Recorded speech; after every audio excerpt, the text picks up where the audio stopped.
2 meeting आप attend करोगे, आपके शरीर हील होंगे, स्पिरिट्स हील होंगी, सोल हील्ड होंगी, आप सेवा कर पाएंगे।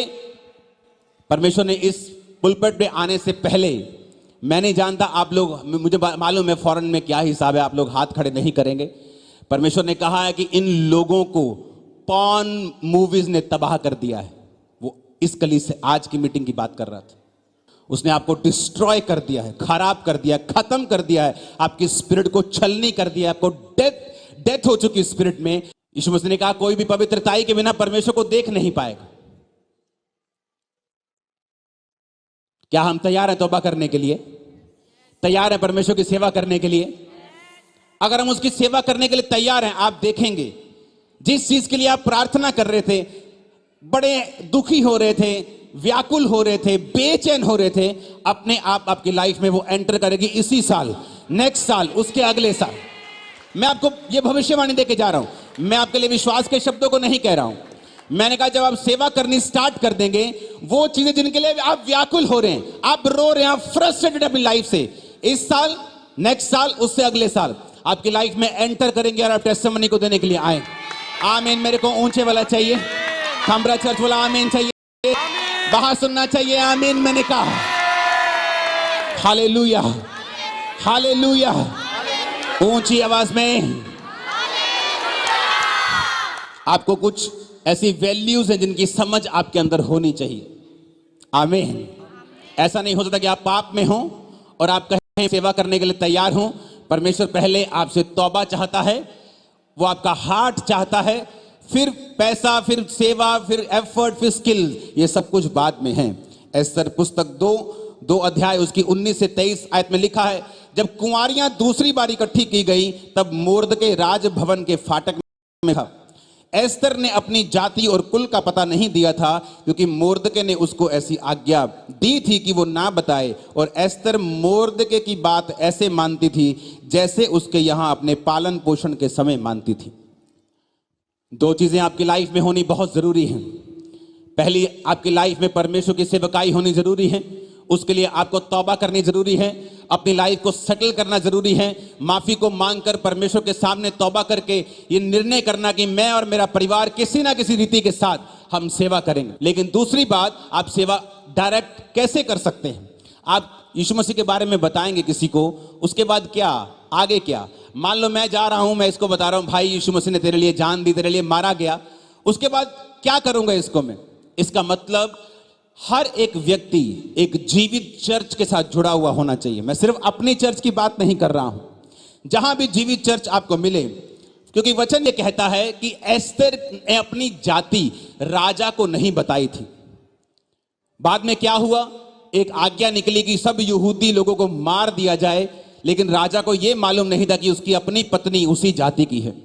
किसने कहा यह बात नहीं बतानी? मोर्दके ने, क्योंकि वचन यह कहता है कि मोर्दके उसका मेंटर था, उसका बाप था। और मोर्दके की बात वो ऐसे मानती थी तब भी जब वो बड़ी हो गई, जिस तरह वो पालन पोषण के समय मानती थी।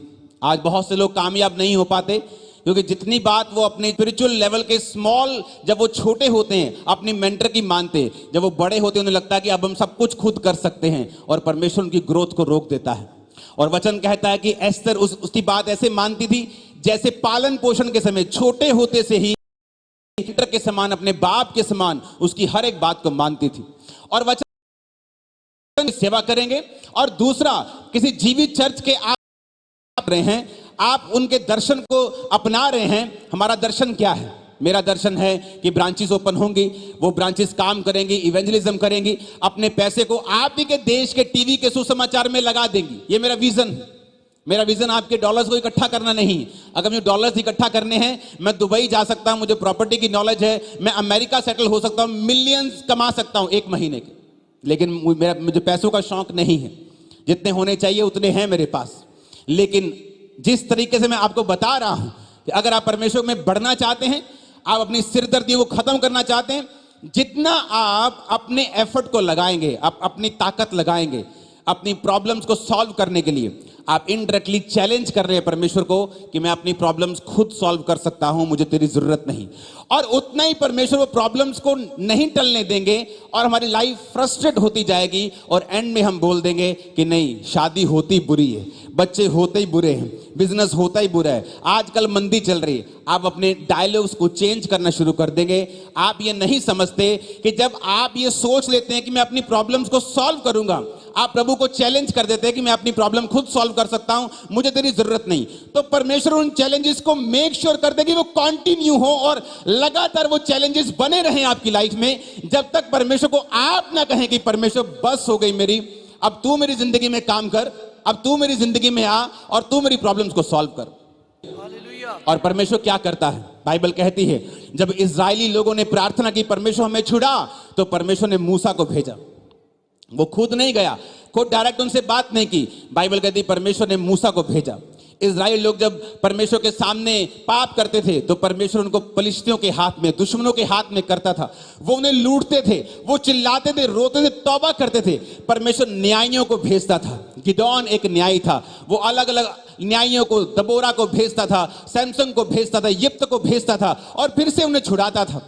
परमेश्वर ने आपको पुराने नियम से ये कि आप अकेले नहीं कर सकते, इसलिए परमेश्वर के दास पौलुस ने भी लिखा है कि परमेश्वर की रीति के अनुसार तुम एक कलीसिया का मेंबर होने चाहिए, एक जीवित चर्च का हिस्सा होने चाहिए, जहां पर तुम डायरेक्टली और इनडायरेक्टली परमेश्वर की सेवा में जुड़े होने चाहिए। आमीन।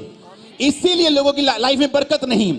अगर वो किसी चर्च का हिस्सा है तो अपने पास्टर के लिए सिर दर्द बन चुके हैं। आपका पास्टर आपको देखते ही डिस्प्रिन की गोली उसको याद आ जाती है, वो बैग ढूंढता है डिस्प्रिन की गोली कहाँ है, उसे मालूम है क्या लॉट ऑफ सिर दर्द होने वाला है चर्च में। ऐसे भी लोग हैं जो आगे पास्टर को बोलते हैं आपने मेरे बिना प्रभु भोज ले लिया, आपने वेट नहीं किया। तेरी वेट की जाती है प्रभु भोज लेने के लिए, तो कि तू आए और हम सब मिलकर प्रभु भोज ले। ऐसे ऐसे लोग हैं चर्च में। इसीलिए जब आप उनकी लाइफ को देखते हैं, टू मेनी हेडेक्स, उनके परिवार के अंदर, उनके बच्चों के अंदर कोई डिसिप्लिन नहीं है, कोई लाइफ नहीं, कोई ग्रेस नहीं, कोई बरकत नहीं। क्यों?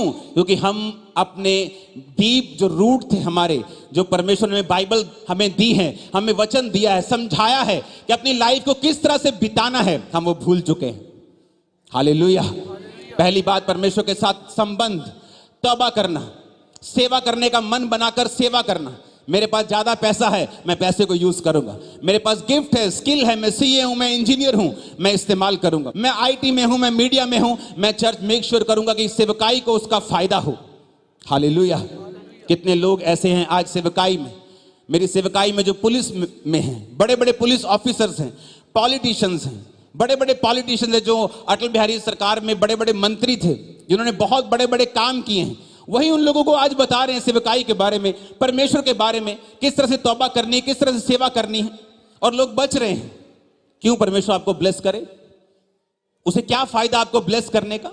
जीसस क्राइस्ट ने कहा जो कुछ तुम मेरे नाम से, मेरे पिता से, मेरी महिमा के लिए मांगेगा, मेरा पिता तुझे देगा। हम किसकी महिमा के लिए मांग रहे हैं? मेरे पिता मुझे पैसा दे ताकि मेरी बेटी की शादी हो जाए, पैसा दे ताकि मेरी बेटी फॉरेन में सेट हो जाए। लेकिन जब आप मांगेंगे पिता मुझे पैसा दे तेरे कामों को करने के लिए, वो आपकी बेटी को फॉरेन में सेट भी करेगा, आपको ब्लेस भी करेगा, पैसा भी देगा, ताकत भी देगा और सुख भी साथ में देगा। Hallelujah, hallelujah. हमें ये मेक श्योर करना पड़ेगा कि मेरी लाइफ सेवकाई में हो, मेरे बच्चे सेवकाई में हो, मेरे घर का एक एक मेंबर किसी ना किसी रीति के साथ सेवकाई में हो। मेरे घर का एक बुजुर्ग जो इतना बूढ़ा है कि चल नहीं पाता, वो भी सेवकाई में हो किसी ना किसी तरह की, चाहे वो प्रार्थना की सेवकाई में क्यों ना हो। हालेलुया। अगर हर एक जन की हम सेवा को तंदुरुस्त कर देंगे स्पिरिचुअली, पहली बात प्रभु के साथ संबंध रखना, तौबा करना, पापों से मन फिराकर मन बनाना कि परमेश्वर मैं तेरी सेवा को करूंगा। दूसरी बात, किसी जीवित चर्च का, ऐसी चर्च जिसका काम सोल सेविंग हो, उसका हिस्सा बनना और उसके बाद काम शुरू करना। ऐसा करके देखो, आपकी 90% प्रेयर्स आप बंद कर दोगे 6 महीनों में, क्योंकि सब उत्तर आ जाएंगे। आप जो आप कर रहे हो ना, जो हेडेक बन चुका आपकी फैमिली में, जो मुश्किल आपकी सिर दर्द बन चुकी है, आपकी लाइफ का जीने मरने का मसला बन चुकी है, वो खत्म हो जाएगी। मैं आपको प्रोफेटिक वर्ड दे रहा हूं। आप नेक्स्ट टेस्टिमनी देने के लिए आ रहे हो। मैं आपको चर्च में आते हुए देख रहा हूं। आप चाहे इंडियन हो, आप पाकिस्तानी भी हो, आप भी खामरा चर्च में आ रहे हो टेस्टिमनी देने। मैं आपको देने के लिए आते हुए अपने परिवार के साथ आमीन मेरे को ऊंचे वाला चाहिए। सेवा करने के लिए तैयार हो, काम करने का तैयार हो, तौबा करने के लिए तैयार हो, वर्शिप के टाइम वर्शिप करने के लिए तैयार हो। मैं आपको बता रहा हूं, मैं आपको सीक्रेट देके जा रहा हूं। फिर आपको मेरी जरूरत नहीं पड़ेगी। आप वर्शिप करेंगे, आप सेवा करेंगे, इंस्ट्रक्शंस फॉलो करेंगे। अगर आपने इंटरनेट पे भी सुन लिया, आप ब्लेस हो, अपनी फैमिली समेत आप ब्लेस हो, अपने फाइनेंस समेत आप ब्लेस हो। हालेलुया। जब मैं परमेश्वर में आया 2004 में, तो हमारा ट्रेडिंग का बिजनेस था। टाइल्स की ट्रेडिंग करते थे हम पूरे पंजाब में। टाइल्स को जो दुकानदार होते थे उनको हम प्रोवाइड करते थे। हमारी फैक्ट्री मोरबी गुजरात में थी। तो जब वो बिजनेस किसने शुरू करवाया, मेरे फादर ग्रेजुएट हैं। उस जमाने में भी ग्रेजुएशन करना बहुत कम लोगों में था, क्योंकि मेरे फादर के फादर, मेरे दादाजी इनकम टैक्स ऑफिसर थे बहुत बड़े। तो सारे परिवार को उन्होंने पढ़ाया था। फादर इतने इंटेलिजेंट हैं और कभी कोई बिजनेस उनका फलवंत नहीं हुआ। इतने पॉपुलर बिजनेस हैं पंजाब में, जो मैं यहां पे नाम नहीं लूंगा, वो मेरे फादर के स्टार्ट किए हुए हैं, लेकिन आज किसी और के पास हैं। सब कुछ करने के बावजूद भी सक्सेस उनकी लाइफ में कभी नहीं थी। लेकिन जब मैं परमेश्वर में आया, परमेश्वर ने एक अन्य जाति व्यक्ति को भेजा। वो काम स्टार्ट किया जिसकी हमें 1% भी नॉलेज नहीं थी। यहां तक कि हमारे पूरे खानदान ने वो काम नहीं किया था। मुझे मेरे लोगों ने बताया, जो मेरे पास्टर्स थे, मेरे लोग थे, कि परमेश्वर तेरे कारण इस बिजनेस को ब्लेस करेगा। वो बिजनेस ब्लेस होता गया, ब्लेस होता गया, ब्लेस होता गया। इतना हम उस टाइम पे कमाते थे जितना लोग फॉरेन में 1 महीने में कमाते थे। हमारी 1 दिन की कमाई उधर जलंधर में थी। और एक दिन मेरे फैमिली पास्टर्स का विरोध करती थी, तो मेरे पास्टर से मुझे बुलाया और कहा, तू चर्च में मत आना, और जितना पैसा तू अपने बिजनेस से यूज करता है परमेश्वर के लिए, उसे यूज करना बंद कर दे, ताकि थोड़ा सा बिजनेस, क्योंकि तू बंद करेगा तो बिजनेस बंद होगा, कम होगा, इनको अकल आएगी। लेकिन वो होने नहीं दिया परमेश्वर ने। लेकिन फलवंत हम होते गए, होते गए, होते गए, होते गए। जहां दूसरी बार चर्च लगी, पहली बार रेंटेड प्लेस पे, दूसरी जगह, वो जगह भी हमारी अपनी खरीदी हुई थी, जो हमने परमेश्वर के काम के लिए दे दी थी। मैं आपको बता रहा हूं, आपके फाइनेंसेस एक ही हल है, जीसस क्राइस्ट की सेवा। आपकी फैमिलीज, आपकी बीमारी हल, आपकी पारिवारिक ब्लेसिंग का हल एक ही है, जीसस क्राइस्ट की सेवा को करना एक ही हल। जिस दिन आपने ये अपना लिया, मैं आपको बता रहा हूं, आपकी सारी प्रॉब्लम्स, मैं कह रहा हूं सारी, मैं ये नहीं कह रहा हूं 99%, मैं कह रहा हूं सारी प्रॉब्लम्स आपकी सॉल्व होने वाली हैं। पवित्र आत्मा आपकी फैमिलीज में जुम्बश करने वाला है। वो खुद आपके बिजनेस को फलवंत करेगा, खुद आपके लिए रास्तों को खोलेगा। आमीन। ऊंचे वाला चाहिए तो ये आपकी होगी। हालेलुया। आप तैयार है सेवा करने के लिए, तौबा करने के लिए, गलत कामों से मन फिराने के लिए? शर्माना नहीं है। अगर है तो बोलना यस, मैं तैयार हूं। आमीन। अगर आप तैयार हैं खुदावंत की सेवा करने के लिए, आप तैयार हैं परमेश्वर से मांगने के लिए कि परमेश्वर मुझे साफ मन, साफ हृदय, साफ स्पिरिट दे कि मैं तेरी सेवा कर सकूं, जीवित चर्च के साथ सेवा कर सकूं, तेरी सेवा कर सकूं, दैट्स इट। अगली बार जब मैं आऊंगा, आप टेस्टिमनी के लिए यहां खड़े होंगे। आमीन। ऊंचे वाला चाहिए। सिर्फ 1-2 टेस्टिमनीज को हम सुनेंगे, उसके बाद मैं चाहता हूं मैं आपके लिए प्रेयर करूं। अपने हाथों को उठा, बोलो, जो कुछ मैं सुनूं मैं फलों को लेके आऊं। सब लोग बैठ जाओ अपने हाथों को उठाते हुए, खुदावन से बात करो, परमेश्वर ये टेस्टिमनीज मेरी लाइफ में फलों को लेके आए। जो कुछ आज मैं सुनूं ये मेरी जिंदगी में फलों को लेके आए। प्रभु यीशु मसीह के सामर्थी नाम में हम मांगते हैं। आमीन। ऊंचे वाला चाहिए। अपोस्टल जी, ये बहन नैन्सी और ये ब्रदर अशोक अपनी गवाही देने के लिए आए हैं। ये कहते हैं 2016 में इनकी मैरिज हुई और जब 3rd टाइम ये प्रेग्नेंट हुए तो 6 वीक्स की प्रेगनेंसी में ही कहते हैं इन्हें मन में ऐसे शैतान ख्याल डालने लगा कि तेरे बच्चा मर जाएगा और दूसरे दिन ही कल तेरी मिसकैरेज हो जाएगा। कहते डर गए ये बहन, हर समय शैतान इनके मन में डर डाल रहा था कि ये 3rd प्रेगनेंसी जो है वो मर जाएगा। और सेम कहते ऐसा ही हुआ। नेक्स्ट डे इनका मिसकैरेज हो गया। तो अप्रैल 2023 में जब ये बहन और हस्बैंड इनके बेबी के बारे में सोचा तो कहते ये प्रेग्नेंट हुए। तो जब 4थे महीने की कहते इनकी प्रेगनेंसी थी, प्राइवेट पार्ट में कहते चमड़ी का रोग हो गया और कहते कि छाले हो गए और बहुत ब्लड निकलता था, जख्म बन गए और हर समय वाइट पानी जो है डिस्चार्ज होता था और बार बार कहते दिन में 6-7 बार कहते इन्हें पैड लगा कर रखना पड़ता था। ऊपर से प्रेगनेंसी भी थी और चलने फिरने में बहुत दिक्कत हो रही थी और कहते हैं कि यहीं पर विदेश में ऑस्ट्रेलिया में ही गायनी डॉक्टर के पास गए और उन्होंने कहते कैंसर का टेस्ट करवाने को बोला, प्राइवेट पार्ट का कैंसर का टेस्ट स्किन का करवाया और साथ में कहते मेडिसिन भी खाने को दी, ट्यूब्स भी लगाने को दी, लेकिन कोई भी फर्क नहीं पड़ रहा था। और आपने जब कैंसर का टेस्ट करवाया तो वो पॉजिटिव आया था कैंसर आपका? हाँ जी, बिकॉज मैनू ना उन्होंने अभी आपको बायोप्सी लेने के लिए बोला, उसके हाँ बाद जी, उन्होंने मेरे को बायोप्सी लेने के लिए बोला कि आप बायोप्सी करवा दो, कि उसके बाद हो सकता है कि हम चाहते कि मेक श्योर कि आपके बच्चे को कोई प्रॉब्लम नहीं हो इससे। और कितने मंथ की प्रेगनेंसी थी वो? तब मेरी प्रेगनेंसी 3 महीने की थी और चौथे महीने में जैसे मेरे को अल्सर रहे, एक पूरा महीना मैं पेन में रही। और फिर जैसे आप यहाँ पे आए थे एक मीटिंग के लिए, तो तब हमने आपसे रिक्वेस्ट की कि मैं और अशोक मिल पाएँ कि आप प्रेयर करें हमारे लिए।